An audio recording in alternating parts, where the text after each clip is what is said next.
मसीही का तमाम ये संबोधिमाल है, जैसा ही रंगो रूप है पैसा ही माल है।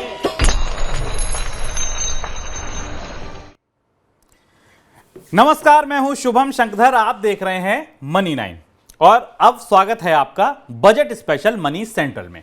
आज दिन की सबसे बड़ी खबर बजट आया।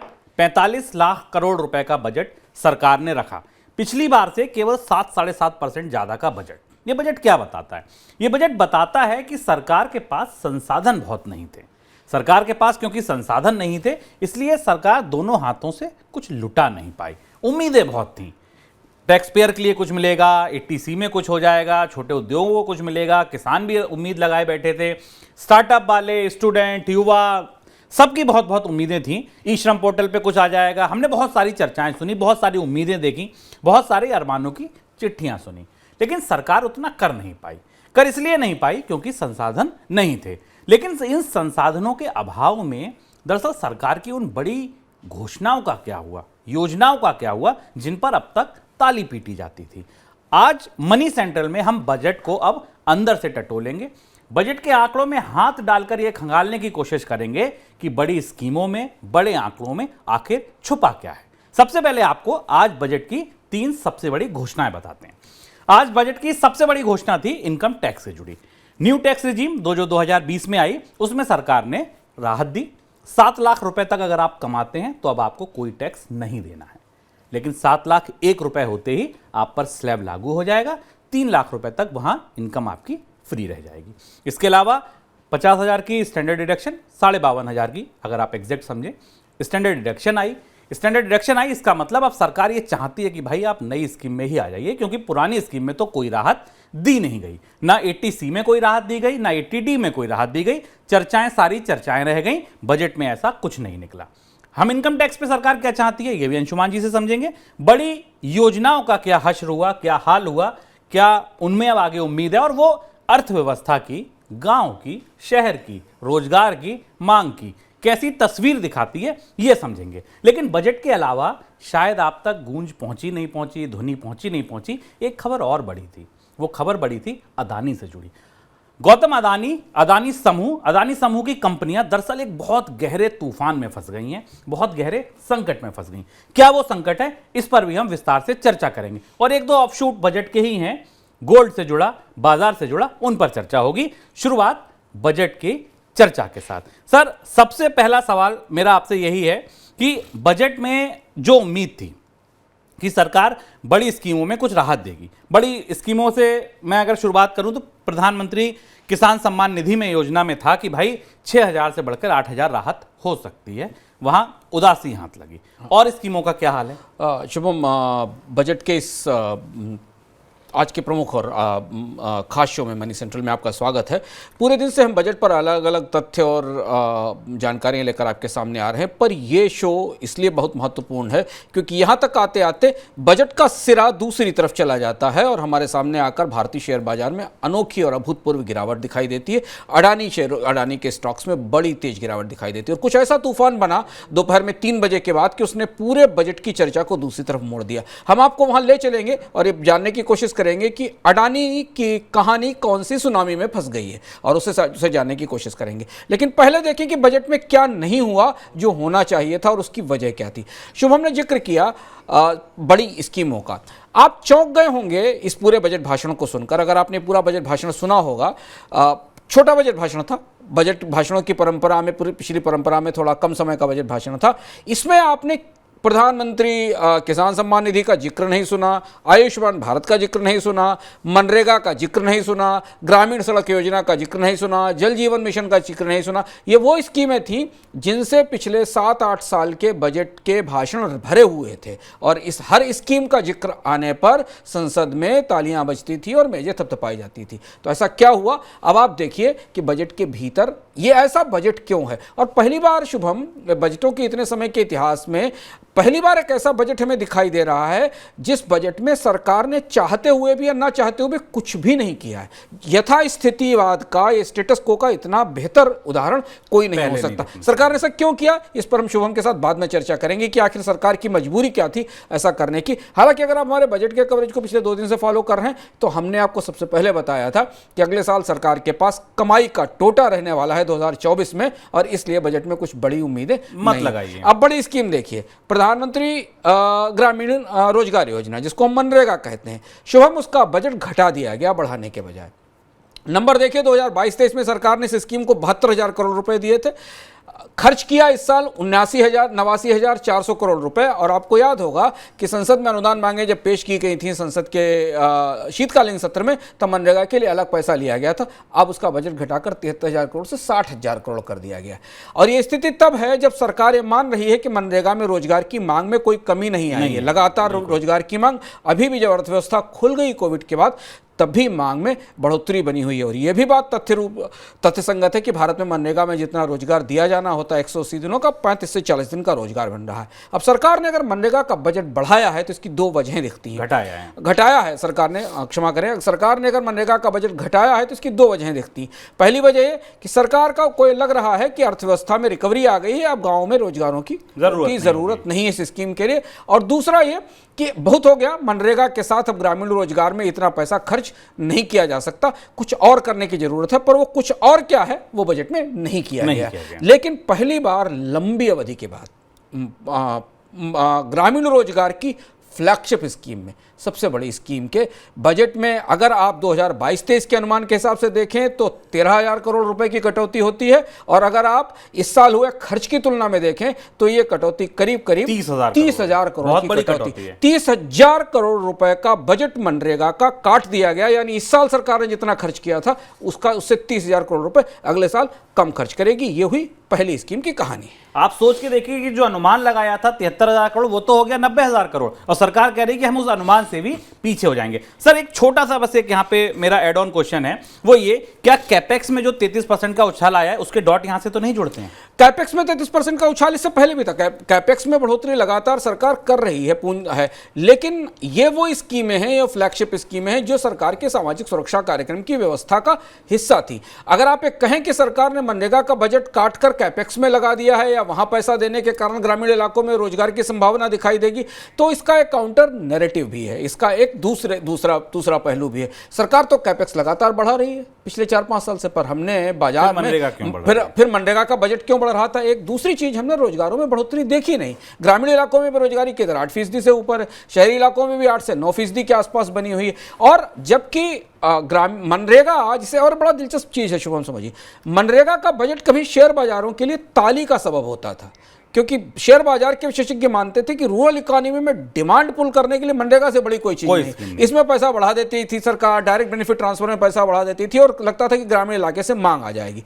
रूरल एरिया में जो डिस्ट्रेस है, जो ग्रामीण इलाकों में मांग की कमी है, सामान नहीं बिक रहा है, वहां मनरेगा के बजट में कटौती या तो सरकार तात्कालिक तौर पर बनाकर रखेगी और बाद में मनरेगा का बजट बढ़ाएगी, या फिलहाल मनरेगा अब सरकार की प्रायोरिटी पर नहीं है, वरीयता पर नहीं है रोजगार की प्रमुख स्कीम के तौर पर। यह पहली स्कीम का किस्सा। अब दूसरी स्कीम पर चलते हैं। दूसरी स्कीम वो जिसने चुनाव जिताने में बड़ा योगदान दिया ऐसा माना जाता है, वो थी किसान सम्मान निधि। वहां क्या हुआ? यह भी दिलचस्प कहानी। किसान सम्मान निधि में बढ़ोतरी की चर्चा पहले से थी। अब यहां सरकार की दुविधा क्या थी? किसान सम्मान निधि का जो आंकड़ा हमारे सामने दिखाई देता है, उसकी प्रधानमंत्री किसान सम्मान निधि योजना में का जो बजट है सरकार ने का उस बजट में कोई खास बड़ी बढ़ोतरी नहीं की गई है। मैं एक बार उसका नंबर निकाल कर आपको देखकर बताते हैं कि प्रधानमंत्री किसान सम्मान निधि में कितनी बढ़ोतरी हुई। प्रधानमंत्री किसान सम्मान निधि के साथ एक बड़ी और दुविधा थी सरकार के सामने। वो बड़ी दुविधा ये थी शुभम की सरकार किसान सम्मान निधि में सीधी मदद करे या फर्टिलाइजर पर सब्सिडी की बढ़ोतरी करती रहे। और 2 से 2.5 लाख करोड़ रुपए के आसपास की सब्सिडी चूंकि फर्टिलाइजर पर दी गई थी, इसलिए सरकार ने प्रधानमंत्री किसान 60,000 सम्मान निधि में कोई बदलाव नहीं था। आंकड़ा बता रहा है कि 68,000 करोड़ रुपए का बजट तय किया गया था जब पिछले साल बजट आया था फरवरी में। खर्च हुआ 60,000 करोड़ रुपया और इस साल सरकार ने 60,000 करोड़ का बजट रखा। अब देखिए, जितना किसान सम्मान निधि को में देने का लक्ष्य रखा गया था उतनी सम्मान निधि ट्रांसफर भी नहीं हुई। 8,000 करोड़ रुपए तो उससे कम खर्च हुआ और 60,000 करोड़ रुपए का इस साल बजट रखा गया। अब इसके दो मंतव्य निकलते हैं। एक मंतव्य निकलता है कि या तो किसान सम्मान निधि प्राप्त करने वाले जो किसान हैं उनके खातों की फिर पड़ताल की गई है और उनकी संख्या कम हुई है, क्योंकि पिछली बार हमने पहले शुरुआत में काफी किसानों की संख्या देखी थी, पर उसमें कमी की गई थी। या सरकार किसान सम्मान निधि में फिलहाल अभी कोई बढ़ोतरी करने की स्थिति में नहीं, और इसलिए बजट में कृषि वाले हिस्से में कोई ताली बजाने लायक घोषणा नहीं थी, क्योंकि ये वो फ्लैगशिप स्कीम थी जिस फ्लैगशिप स्कीम पर सबसे ज्यादा पैसा खर्च हुआ था। तो ये हुआ सरकार की दूसरी सबसे बड़ी स्कीम की या दूसरी झंडा लेकर चलने वाली स्कीम का हाल। अब तीसरे पर आते हैं। तीसरी योजना जो मैं आपसे डिस्कस करना चाहूंगा वो है आयुष्मान भारत योजना, स्वास्थ्य की योजना। उम्मीद ये थी, चर्चाएं ये थी कि शायद सरकार उन लोगों को इसमें शामिल करे जो मध्यम वर्ग हैं लेकिन इंश्योरेंस नहीं रखते हैं, लेकिन यहां तो कुछ ऐसा हुआ ही नहीं। नाम भी शायद नहीं लिया गया उसका। हाँ, आयुष्मान भारत की तो जिक्र नहीं हुआ, जबकि आयुष्मान भारत के बारे में शुभम बिल्कुल सही कह रहे हैं। ये चर्चा थी कि इसका दायरा बढ़ाकर मध्य वर्ग को इसमें शामिल किया जाएगा, उस मध्य वर्ग को शामिल किया जाएगा जिनके पास हेल्थ इंश्योरेंस की सुविधा नहीं। बजट के आंकड़े करीब से बताते हैं कि प्रधानमंत्री आयुष्मान भारत जन आरोग्य योजना PMJY में 2022-23 के बजट में सरकार ने 6,457 करोड़ रुपए का बजट निर्धारित किया था। खर्च हुआ उससे कम 6,427 करोड़ रुपए।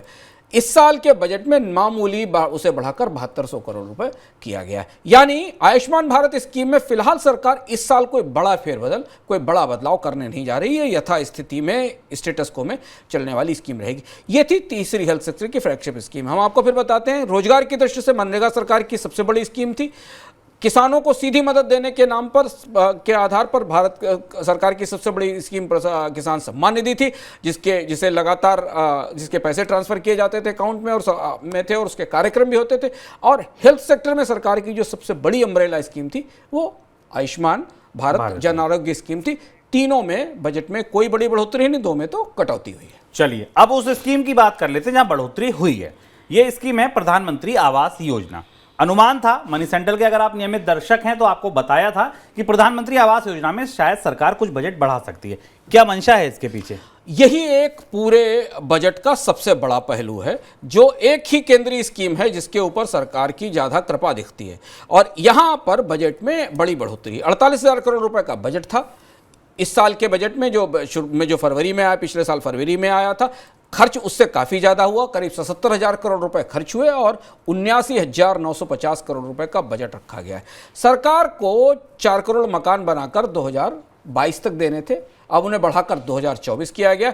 कोशिश इस स्कीम के साथ लगती यह है कि इसमें ज़्यादा पैसा पंप करके अगले 2 साल में अधिकतम मकान बना दिए जाएं, क्योंकि 2024 का चुनाव सामने खड़ा है और वहाँ कम से कम सरकार ये दिखा सके कि ग्रामीण इलाकों में लोगों को मकान बनाकर मिले। इसलिए आप ये भी मान सकते हैं कि बाकी स्कीमों के बजट का एक हिस्सा, जितनी कटौती शुभम मनरेगा में हुई है, जितनी कटौती किसान सम्मान निधि में, और भी बहुत सारी स्कीमें हैं, बहुत लंबा चैप्टर होता है, करीब 250 से ज़्यादा स्कीमें होती हैं, उनमें के भी खर्च में जो कटौती हुई उसको सबको मिलाकर सारा बजट आवास योजना की तरफ बढ़ा दिया गया है। और कोशिश ये होगी कि आवास योजना में ज़्यादा से ज़्यादा मकान बने अगले 2 साल के भीतर, चुनाव के नज़रिए से। पांचवी और आखिरी स्कीम जिस पे मैं आपसे डिस्कशन करना चाहूंगा, जैसा अंशुमान जी ने बताया, स्कीमें तो 250 तो ज्यादा होती हैं, लेकिन किसी में बहुत ज्यादा फेरबदल नहीं है। जिनमें बड़ा फेरबदल है हम वो डिस्कस कर रहे हैं। एक स्कीम लेकिन सर जो मैं डिस्कस करना चाहूंगा, यहाँ पे कहानी कुछ अजीब सी दिख रही है। अनुमान था 60,000 करोड़, मैं स्कीम की बात कर रहा हूं जल जीवन मिशन की। 60,000 करोड़ का अनुमान था, खर्च हुए 55,000 करोड़, लेकिन अब सरकार कह रही है हम 70,000 करोड़ देंगे। जब खर्च नहीं हो पाए थे, 5,000 करोड़ कम खर्च हुए थे, तो फिर 15,000 करोड़ बढ़ाने के अब ये बड़ा सवाल है कि जल जीवन मिशन का परफॉर्मेंस पिछले 2-3 सालों से भी खर्च के हिसाब से ऐसा ही रहा है। 63,000 करोड़ रुपए था, फिर 60,000 करोड़ रुपए का बजट रखा गया था, 55,000 करोड़ खर्च हुआ, लेकिन सरकार इस साल जल जीवन मिशन को पैसा ज़्यादा बढ़ा रही, और शायद ग्रामीण आवास के साथ इसे जोड़कर इसमें पैसा बढ़ाया जा रहा है, क्योंकि जल जीवन मिशन का एक हिस्सा गाँव में और घरों में पानी पहुंचाने के लिए इस्तेमाल किया जाता है। लेकिन जैसा शुभम ने जिक्र किया, एक और बड़ा मिशन था अमृत, जिसको शहरी इंफ्रास्ट्रक्चर ढांचे के विकास के लिए बहुत बड़ी स्कीम थी, काफ़ी चर्चा सुनी थी, प्रधानमंत्री के भाषणों में इसका जिक्र होता था। बजट में कोई खास बढ़ोतरी नहीं हुई। 14,100 करोड़ रुपए का बजट था, 15,300 करोड़ खर्च हुए, 16,000 करोड़ रुपए की बढ़ोतरी, यानी शहरों के बुनियादी ढांचे के लिए कोई बड़ा आवंटन आपको नहीं दिखाई देता। स्वच्छ भारत मिशन 7,192 करोड़, 7,192 करोड़ जितना बजट में था उतना ही पैसा इस साल के बजट में दिया गया, कोई बढ़ोतरी नहीं। और मैं कुछ बड़ी स्कीमें बता दूं जो आप सुनते रहते हैं। प्रधानमंत्री ग्राम सड़क योजना, 19,000 करोड़ का आवंटन, 19,000 करोड़ का खर्च, अगले साल कोई बढ़ोतरी नहीं, 19,000 करोड़ की ही बढ़ोतरी की गई है। और इस तरह से और भी कई सारी स्कीमें हैं, लेकिन हम उन बड़ी बड़ी महत्वपूर्ण स्कीमों की बात कर रहे हैं। राष्ट्रीय शिक्षा मिशन को भी देख लें, इस पर तो बजट घट गया है। 39,000 करोड़ रुपए का बजट तय किया गया था, खर्चा हुआ था 32,000 करोड़ रुपए का, 38,000 करोड़ रुपए का बजट तय किया गया है। ये सरकार की बड़ी स्कीमों की वास्तविकता है। और इसलिए बजट इतना रोमांच विहीन और इतना सीधा साधा, इतना आसान रहा, क्योंकि जिन स्कीमों पर तालियां बजती थी उन स्कीमों के लिए इस बजट में कुछ था ही नहीं। क्यों नहीं था, इसको फिर समझते हैं। सर, एक आखिरी सवाल मेरा सर, अगर इन सारी स्कीमों को की रोशनी में देखें, अर्थव्यवस्था की कैसी तस्वीर दिखती है? रूरल से डिमांड को लेकर बड़े कंसर्न थे, एफएमसीजी कंपनियां हमेशा बात उठाती थी। आपको क्या लगता है, मनरेगा का बजट नहीं बढ़ेगा, किसान सम्मान निधि नहीं जाएगी, एमएसपी के ऊपर प्राइस चल रहे हैं, क्या वहां से स्कीम आई? सरकार सोच क्या रही है? मोटी मोटी पिक्चर गांव की दिख कैसी रही? गांव कैसे दिख रहे हैं? सरकार शुभम सरकार गांव से ज्यादा बजट के आंकड़े देख रही है। और जैसा हमने कहा था, ऐसा क्यों हुआ उसकी यहां से समझ में आएगा। ग्रामीण इलाकों में सरकार का मानना है कि अर्थव्यवस्था में जब अगले साल, अगर आप वास्तविकता समझें शुभम, तो अगले साल सरकार को यह पता है कि 2023-24 में भारत की आर्थिक विकास दर 3 साल के न्यूनतम स्तर पर रहनी है। तो बजट के मोर्चे पर उतना रिस्क क्यों लिया जाए जब आर्थिक विकास दर में गिरावट आने वाली है। और एक और महत्वपूर्ण बात यह कि पिछले 2 साल के आंकड़े बताते हैं कि इन सारी स्कीमों को होने के बाद भी रूरल एरिया से डिमांड नहीं आई थी। तो अर्थव्यवस्था में अगर डिमांड नहीं आ रही है तो सरकार ने इस बजट में कोई डिमांड पुश रूरल एरिया में डाला भी नहीं।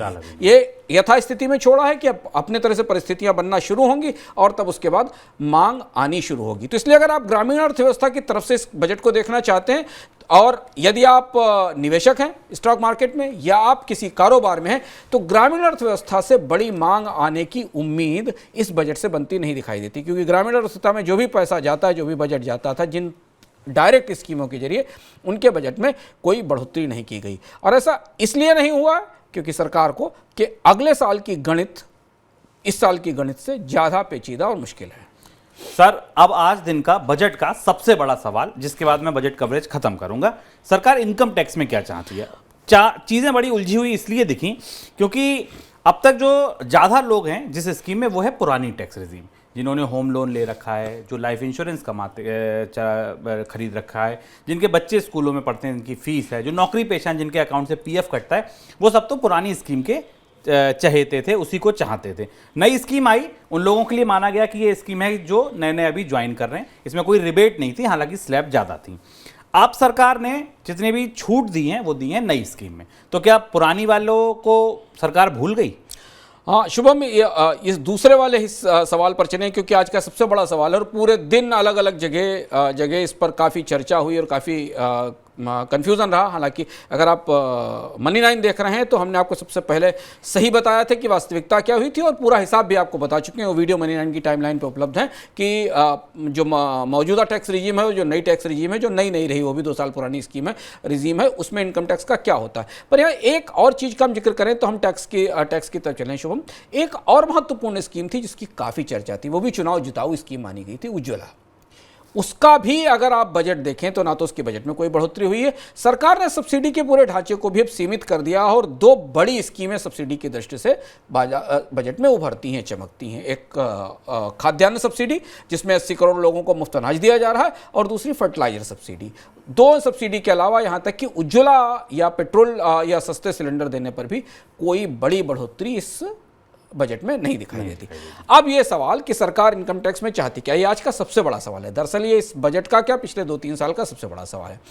अगर आप प्रत्यक्ष रूप से इस बजट की घोषणाओं को देखें तो आयकर की तरफ से, इनकम टैक्स की तरफ से जितने बदलाव किए गए वो उस टैक्स रिजीम में किए गए जो 2022 में आई थी। वो इसलिए आई थी क्योंकि सरकार का यह मानना था कि इनकम टैक्स के जरिए मिलने वाली जो तमाम रियायतें हैं लोगों को, उनका कोई मतलब नहीं है।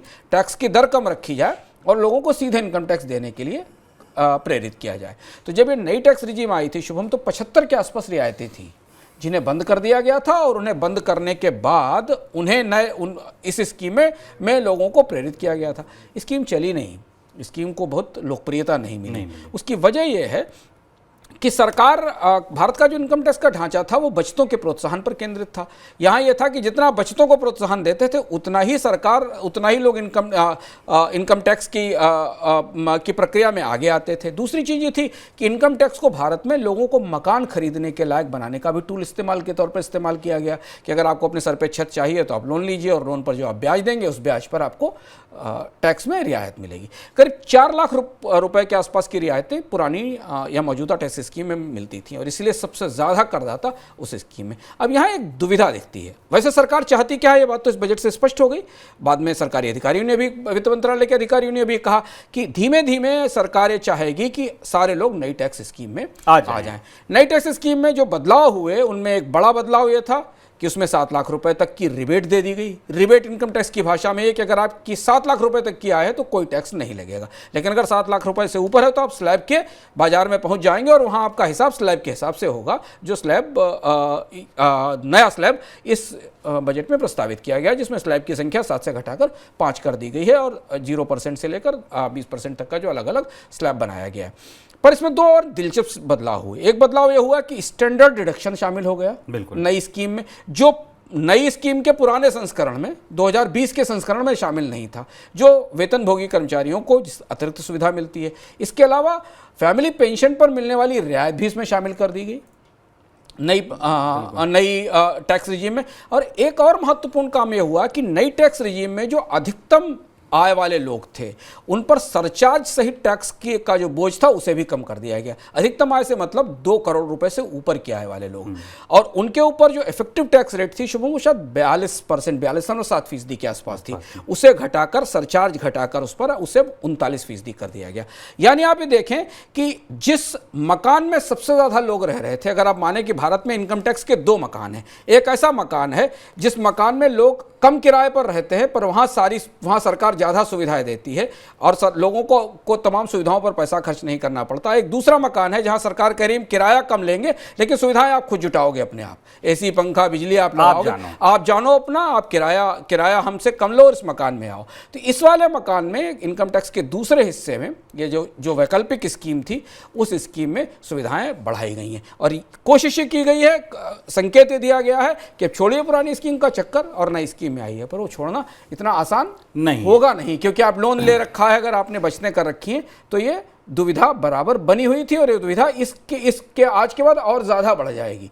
सुबह से इसके बाद अधिकतम लोग ये पूछ रहे हैं कि मेरे लिए कौन सी स्कीम ठीक है, मुझे पुरानी स्कीम में रहना चाहिए कि नई स्कीम में चले जाना चाहिए। ऐसी ही कोई चर्चा उस समय भी हुई थी 2020 में जब ये स्कीम लाई गई थी। सरकार ये कह रही है, अगर आप सही मायने में सीधे सीधे समझे तो सरकार ये कह रही है आप कितना भी कमाइए, सीधे हमें इनकम पर अपना टैक्स दीजिए, बचत, मकान, खपत, LIC, हेल्थ इंश्योरेंस, वो सब आप अपना ज़रूरत समझो, जरूरी लगे, जागरूक हो तो खरीदो, नहीं खरीदो तो आपकी इच्छा, हमें तो आप इनकम पर टैक्स दे दो। शुभम, इसमें एक दुविधा है, बड़ी दुविधा, क्योंकि ये इनकम टैक्स की जो बेसिक फिलॉसफी है वो बदल रही है यहाँ से, जिसे हमारे दर्शकों और सबके लिए समझना ज़रूरी है। भारत में इनकम टैक्स की पूरी संकल्पना बचतों के प्रोत्साहन के तौर पर की गई थी, क्योंकि ये कहा गया था कि भारत में लोग अपने भविष्य के लिए कुछ भी बचाते नहीं और सरकार किसी तरीके की भविष्य की सुरक्षा देती नहीं है। अगर आपको बीमा कराना है, आपको अपने स्वास्थ्य बीमा कराना है, आपको प्रोविडेंट फंड लेना है, आपको अपने भविष्य के लिए पेंशन लेनी, तो ये सारी बचतें करने के लिए उन्हें प्रेरित किया जाना चाहिए और ये प्रेरणा तब उनको मिलेगी जब वो कमाई पर जो टैक्स पे कर रहे हैं उस टैक्स में रियायतें दी जाएंगी। यह था इनकम टैक्स का, भारत के इनकम टैक्स का बुनियादी ढांचा जो इतने समय से चला आ रहा था, क्योंकि भारत में बचतों के लिए लोगों के पास उतने प्रोत्साहन उपलब्ध नहीं। और दूसरी एक और प्रोत्साहन था, वो मकान के लिए, आवास का मकान था। और ये दोनों बहुत महत्वपूर्ण प्रोत्साहन थे शुभम, क्योंकि इनके आधार पर भारत में 3 बड़े उद्योग विकसित हुए। भारत का इंश्योरेंस इंडस्ट्री सबसे ज़्यादा इसी टैक्स रियायतों के कारण आगे बढ़ती है। भारत में सबसे ज़्यादा पॉलिसी साल के आखिर में बिकती हैं, वित्त वर्ष के अंत में LIC की सबसे ज़्यादा पॉलिसी बिकती है। जब पता चलता है कि इनकम टैक्स का हिसाब देना है तो LIC करा ली जाए। भारत में बचतों का एक बड़ा हिस्सा जो कि छोटी बचत स्कीमों में जाता है या PF EPF में जाता है, उसमें ज़्यादातर वो लोग हैं जो टैक्स बचाने के लिए ऐसा करते हैं। और हाउसिंग लोन का पूरा मार्केट टैक्स रियायत के आधार पर खड़ा हुआ था। अब यहां दुविधा सरकार के सामने यह है कि क्या वो बचतों को प्रोत्साहित करना चाहती है इनकम टैक्स व्यवस्था के तहत, या बचतों का प्रोत्साहन बंद करके ये करना चाहती है कि वो पुरानी स्कीम लोग नई स्कीम में आए। हाँ, अगर सरकार ऐसा चाह रही है तो आने वाले समय में आप ये मानकर चलिए कि धीमे धीमे सरकार पुरानी टैक्स व्यवस्था में रहने वाले लोगों को हतोत्साहित करेगी। कर देगी, उनको डिस्करेज करेगी, उन्हें कोई प्रोत्साहन नहीं देगी। और इसीलिए शुभम आज के बजट में बचतों को टैक्स की साइड से कोई प्रोत्साहन नहीं दिया गया और बचत बिल्कुल को कोई प्रोत्साहन नहीं दिया गया टैक्स की साइड से। एटीसी में कोई बढ़ोतरी नहीं हुई, एटीडी में कोई बदलाव नहीं हुआ, हाउसिंग लोन के ऊपर जो रियायत मिलती थी उसमें कोई बदलाव नहीं किया गया। सरकार के टॉप ऑफ द माइंड में ये साफ है कि बचतें आप अपनी जिम्मेदारी से करिए, जैसा शुभम ने कहा है, बचतों की व्यवस्था आप करिए, हमारे पास आइए, इनकम पर टैक्स चुकाइए। ताली बजाइयो ना बजाइयो, लेकिन इस बात पर माथा जरूर पीट लिया लोगों ने कि भाई हम तो उम्मीद लगाए बैठे थे पुराने वालों को कुछ राहत मिलेगी, लेकिन कुछ मिला नहीं, यहाँ हाथ कुछ लगा नहीं, मायूसी लगी। अब दिन की दूसरी सबसे बड़ी खबर पर चलते हैं। देखिए आज हुआ क्या, सुबह 11 बजे वित्त मंत्री ने अपना बजट भाषण शुरू किया। ठीक है भाई, शुरू किया, 12 बजे का समय था, बाजार में तेजी दिखी, खूब तेजी दिखी। 1 बजे जब भाषण लगभग खत्म हुआ, बाजार अपने दिन के उच्चतम स्तर पर था।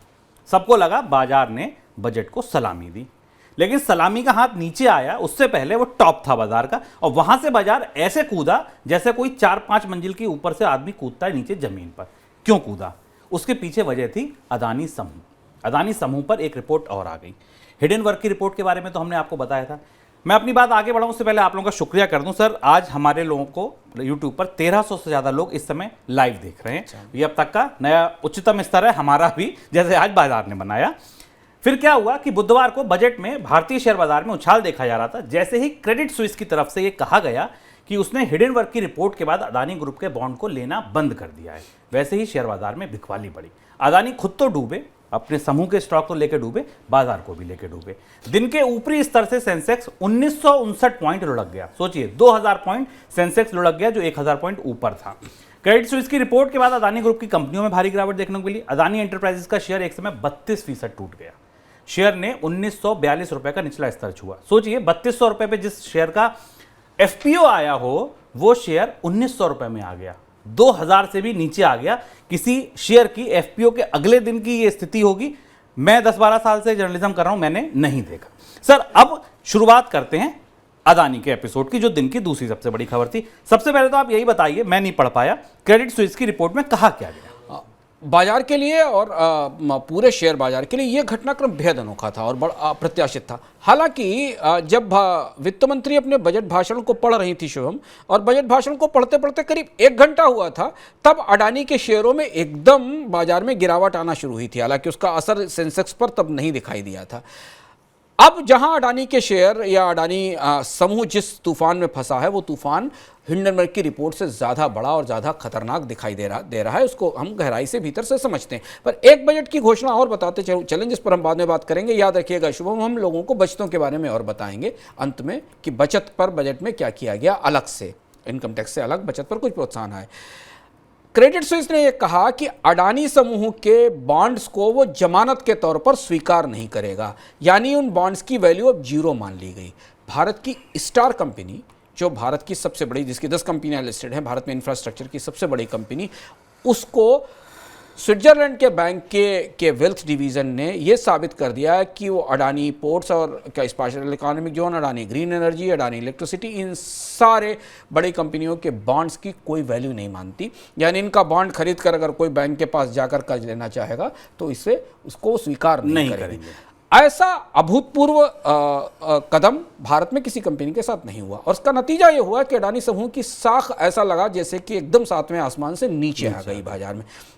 ऐसा शुभम ने आपसे जिक्र किया कि कोई भी कंपनी अपने कथित सक्सेसफुल एफपीओ के बाद उसका स्टॉक लोअर सर्किट तक चला जाए, 30% टूट जाए, अडानी इंटरप्राइजेज जो ग्रुप का फ्लैगशिप शेयर था वो इतनी तेजी से गिर जाए, ये किसी ने नहीं सोचा था। बाजार में जबरदस्त कोहराम मचा। बजट के बाद जो भी बाजार में तेजी आई थी वो सारी तेजी निकल गई, फिजल आउट हो गई, और अडानी के सारे 10 के 10 स्टॉक नीचे आ गए। पर अगर आप इसे केवल स्टॉक मार्केट का डेली का घटनाक्रम समझ रहे हैं तो ऐसा नहीं है। यहां से अडानी समूह की साख के लिए संकट का गहरा दौर शुरू होता है, जहां कल की एफपीओ की सफलता उसे नहीं बचा पाई, बल्कि अगर क्रेडिट स्विस जैसी कंपनियों ने, क्रेडिट स्विस जैसे बड़े बैंकों ने अडानी समूह के बॉन्ड्स की रेटिंग को या अडानी समूह के बॉन्ड्स को कोलेट्रल के तौर पर, जमा के तौर पर स्वीकार करने से मना कर दिया, एक किस्म से उन्हें उनकी कोई हैसियत नहीं बताई है, तो ये बात निकली है तो दूर तक जा सकती है। कल कुछ और बैंक भी, कुछ दुनिया के और भी बैंकर्स भी शायद ये फैसला कर सकते हैं, क्योंकि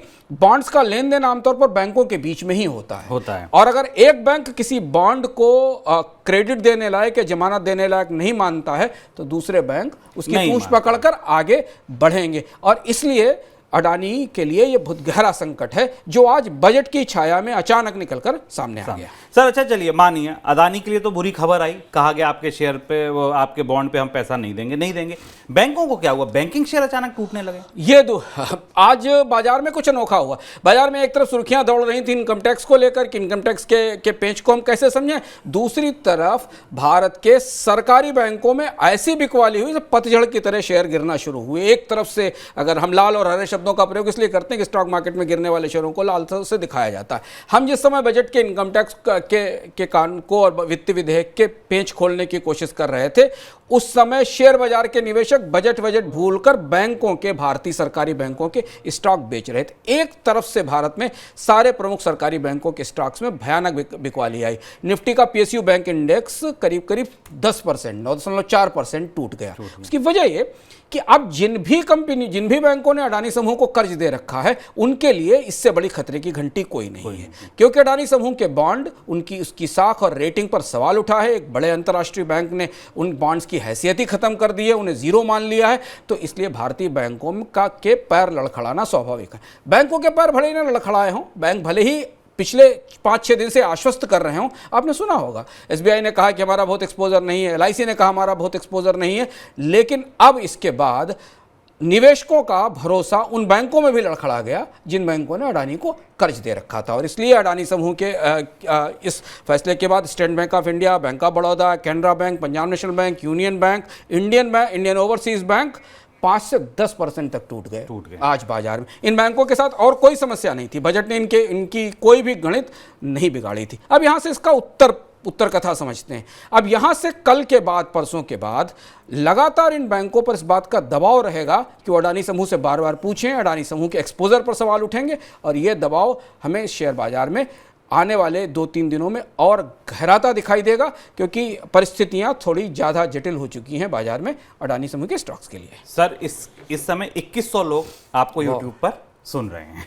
चलिए अब आगे बढ़ते हैं। सर अब आप बताइए इसके आगे क्या होगा। चलिए बैंकों की पिटाई हो गई, अदानी समूह को क्रेडिट स्विस की रिपोर्ट आ गई, अब इसके आगे क्या? अडानी के लिए रहा और मुश्किल? अडानी के लिए रहा बहुत मुश्किल। 35% स्टॉक का टूट जाना, 32-35% उस शेयर का टूट जाना जिस शेयर में कल किसी तरह से उसका एफपीओ सफल हुआ था। अब कहना मुश्किल है क्योंकि यहाँ साख के सवाल हैं। और जो बात हम शुरुआत से मनी सेंट्रल की चर्चाओं में कह रहे हैं कि आप अडानी समूह पर हिंडनबर्ग की रिपोर्ट में लगे जो आरोप हैं शेल कंपनियों का या अंतर्राष्ट्रीय बाजार के जरिए, उन्हें एक बार अलग भी रख लें। अडानी समूह के कर्ज को लेकर अचानक इतने सारे लाल बल्ब जलने लगे हैं चारों तरफ, वैल्यूएशन को लेकर इतने सारे लाल बल्ब जलने लगे हैं कि अब ये एक किस्म का दुष्चक्र है। दुष्चक्र हम इसलिए कह रहे हैं क्योंकि ऐसी परिस्थितियों में जब कोई कंपनी फंसती है ना शुभम, स्टॉक मार्केट का जो हमारा तजुर्बा बताता है उसमें जो भी अच्छा किया, जो भी रेगुलेटर हाथ डालता है वो समस्या ही बढ़ाता है। अब कल अगर बाजार में और ज़्यादा गिरावट, ऐसा बाजार की आज की गिरावट सेबी को हिला देने के लिए काफ़ी है, अच्छा खासा चढ़ा हुआ बाजार नीचे आ गया। अगर कल सेबी अडानी समूह के मामले की जांच करती है, बैंक्स रिएक्ट करते हैं, तो ये एक किस्म का निगेटिव साइकिल बाजार में बनेगा। दूसरी एक चीज़ ये कि अडानी समूह की समस्या में बैंक्स भी शामिल हैं, और शामिल हैं वो म्यूचुअल फंड्स भी जिन्होंने अडानी के स्टॉक्स खरीद रखे हैं, वो शामिल हैं वो लोग भी जिन्होंने कल ही एफपीओ में इन्वेस्टमेंट किया है। सर उन एम्प्लॉयज को, रिटेल इन्वेस्टकों का सोचिए, चलिए बड़े पूंजी वाले तो कोई बात नहीं, छोटा बहुत डेंट खा जाएंगे, लेकिन वो 10% रिटेल इन्वेस्टर और वो 50% एम्प्लॉय जिनके पास रिटेल में शेयर है, उनकी कितनी बुरी हालत है। 3200 का स्टॉक आज उनके लिए 2000 रुपए का हो गया। और नुकसान उसमें बहुत सारे आम लोगों का, रिटेल इन्वेस्टर्स वो जिन्होंने म्यूचुअल फंड में पैसा लगाया और उस म्यूचुअल फंड ने अडानी के स्टॉक्स में पैसा लगाया, वो नुकसान भी परोक्ष रूप से शामिल है। तो ये जो चक्र शुरू हो रहा है, इसके बाद अब निगाहें इस बात पर हैं कि भारत का शेयर बाजार नियामक कल क्या कहता है। अडानी समूह क्रेडिट सुई की रिपोर्ट पे अपनी प्रतिक्रिया कल किस तरीके से देता है। शेयर बाजार की कल की शुरुआत के बाद काफ़ी कुछ करीब से दिखने की संभावना है। और इसलिए आज जब हम निफ्टी का चार्ट बाजार बंद होने के बाद देख रहे थे तो निफ्टी के चार्ट पर जो पैटर्न दिख रहे थे वो बेहद वॉलेटिलिटी के थे, बेहद उतार चढ़ाव के पैटर्न दिखाई दे रहे थे। तो इसलिए अडानी समूह के साथ साथ जो चुनौतियां आने वाले समय में बढ़ रही हैं, जिनका असर हमें शेयर बाजार के सेंटिमेंट पर गंभीरता से दिखाई देगा। बाजार इस समय खतरनाक मोड़ पर है। बजट का असर शाम 3 बजे 2 बजे के बाद बाजार से उतर चुका है।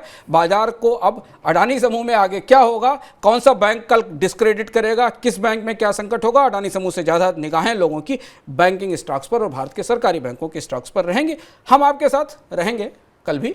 कल जब बाजार में क्या होगा, हम आपको अडानी समूह के भीतर क्या चल रहा है और बाजार में उसकी क्या प्रतिक्रिया, इसके बारे में विस्तार से बताते रहेंगे। सर एक शेयर पे और नजर रहेगी, बताइए किस पर?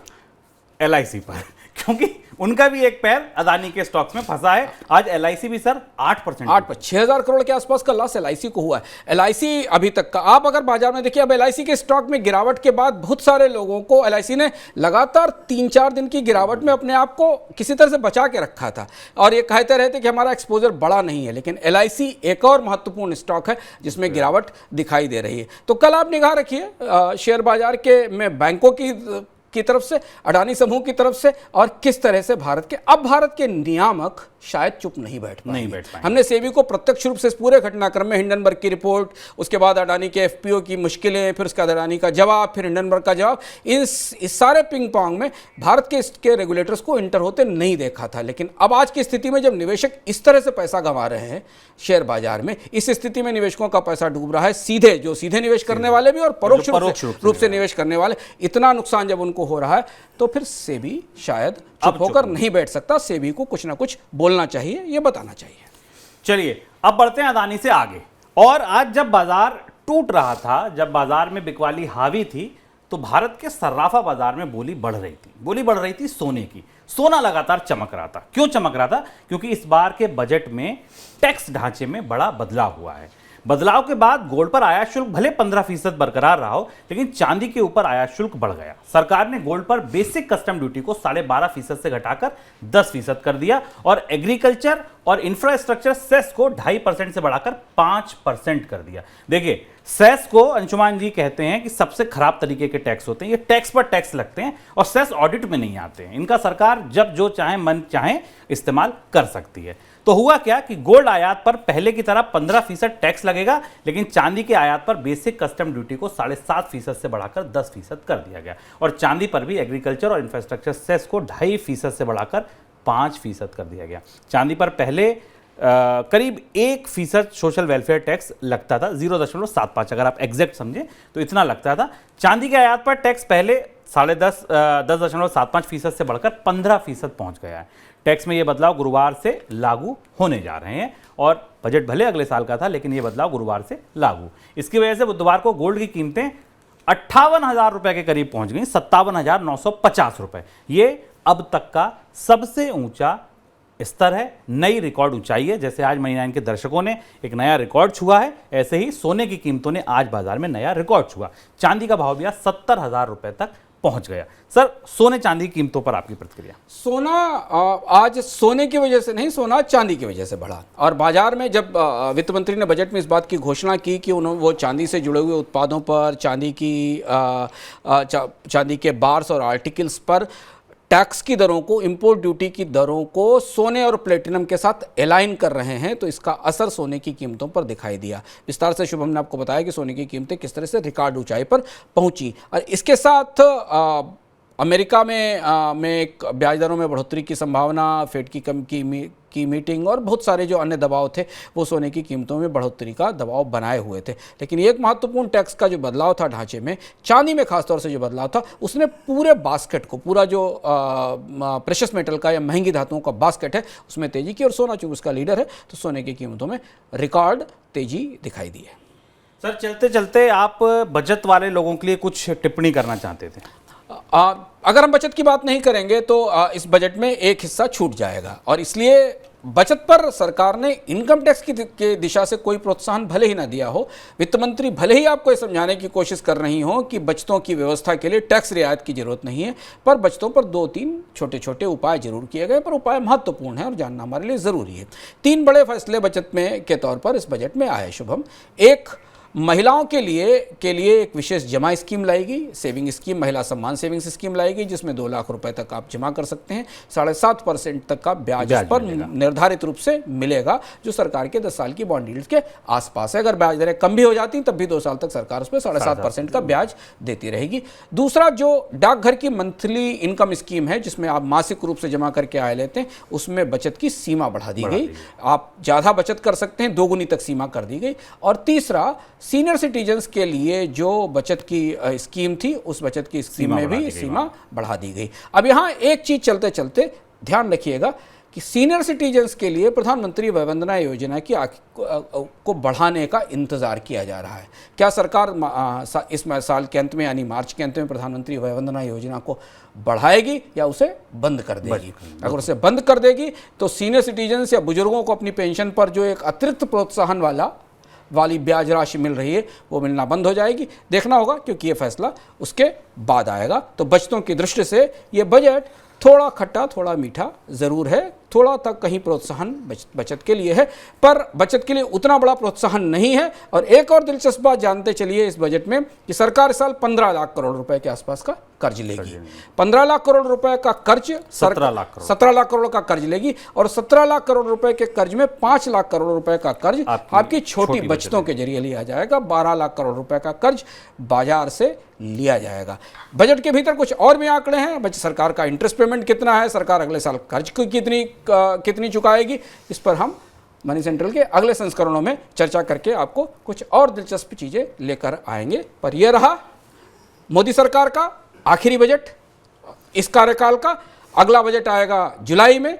तब तक फिलहाल भारतीय अर्थव्यवस्था में अब जो फैसले होंगे वो बजट की सीमा के, बजट के दायरे के बाहर होंगे। अब केवल एक ही चीज उम्मीद के तौर पर दिखती है कि अगर कुछ और बड़े बदलाव होंगे तो शायद वो वित्त मंत्री जब वित्त विधेयक का जवाब देंगी और कोई अमेंडमेंट्स आएंगे तो वित्त मंत्री बजट में कोई बदलाव कर सकती हैं, पर आमतौर पर कोई बड़े बदलाव बजट के ढांचे में उस दौरान नहीं होते। फिर भी एक दरवाजा खुला जरूर रखा जाता है लोगों की राय प्रतिक्रियाओं को बजट में शामिल करने का। चलिए, तो जहां से वित्त मंत्री ने अपनी बात शुरू की थी वहीं से हम आज मनी सेंट्रल खत्म करते हैं कि अमृत काल के पहले बजट का अमृत अंशुमान जी ने मतकर निकाल दिया। कितना अमृत था आपको बता दिया कि आपके लिए कितना अमृत इस बजट में निकला। फिलहाल दीजिए इजाजत, कल फिर आऊंगा मनी सेंट्रल लेके। नमस्कार।